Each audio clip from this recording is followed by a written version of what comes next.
Hey y'all, welcome to our kitchen on Hamstead Hill. We love watermelon, and today we are going to show you an easy way to cut one.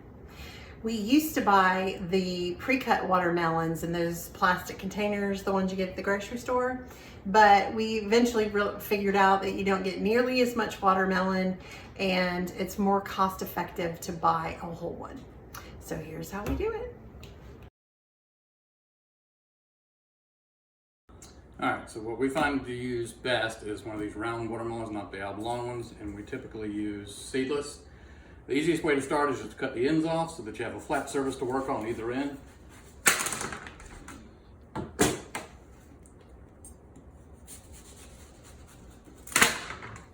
Now, what's a tip? How did you pick that watermelon? The darker the watermelon, the better. Okay. This particular spot here should be yellow.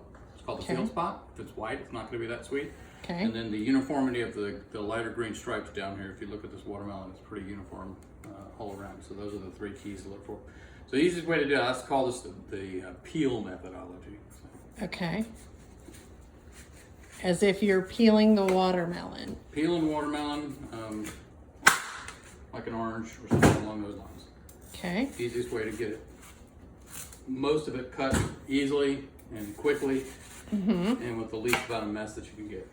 And it helps that you have a nice sharp knife. Oh yeah. Okay. So you're saying that the deeper the green the rind is, that's a good choice? The darker the green. The darker the green. Okay. Gotcha. And this being stubborn. Okay. Flip it over to the side and take care of these pieces. All right.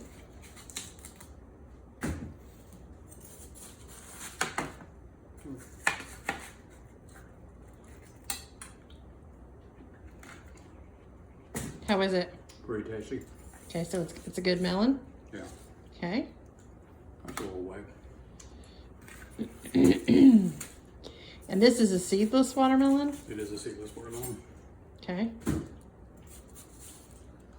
once you've got almost all of the white out, because the white's not very sweet. Okay. It's just basically part of the rind. Got it. And then the easiest thing to do with it is found. Just cut it Okay. just like this.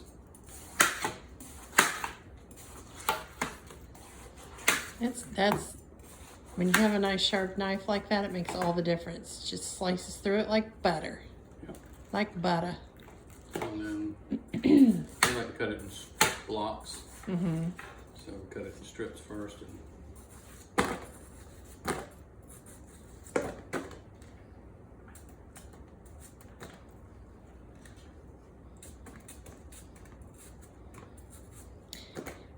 And yes, his hands are clean. He washed them before he started cutting the I melon, did. just in case anyone's gonna say you're something about it. Good stuff. Super good. Okay. Looking forward to it. I'm not gonna lie and say it's not completely mess free, because you will get watermelon all over your counter. That's why I use this cookie pan, so I can keep most of the stuff in it. The cookie sheet. I feel like a cutting board wouldn't be as Well, the fluid would run off the side of the Right. cutting board, unless you've got one of those cutting boards with a groove on the outer edge, which might work fine. But you're also going to have a hard time finding a big enough cutting board with one of those grooves to do the job. yeah. Um, So that kind of contains You and I- any liquid from the watermelon. yeah, and you and I are really big fans of watermelon this time of year.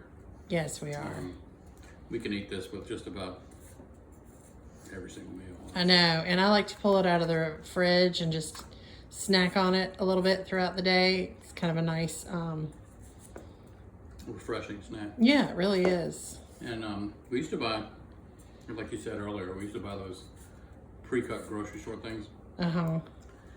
and they were like $5 a 10. And I've already gotten more cut out of this watermelon than is in one of those $5. And I This think- watermelon was basically $5. No, it wasn't even. There was a special at our grocery store. I believe it was like $3.50 for this watermelon. So. It's the hardest part of this is Yeah, I mean, are we gonna have not any? snacking on it. Are we gonna have any left to? Okay. Okay. I mean, I'm probably not even gonna be able to put the top on this bowl. Yeah, we may end up having to put some in another bowl. Okay.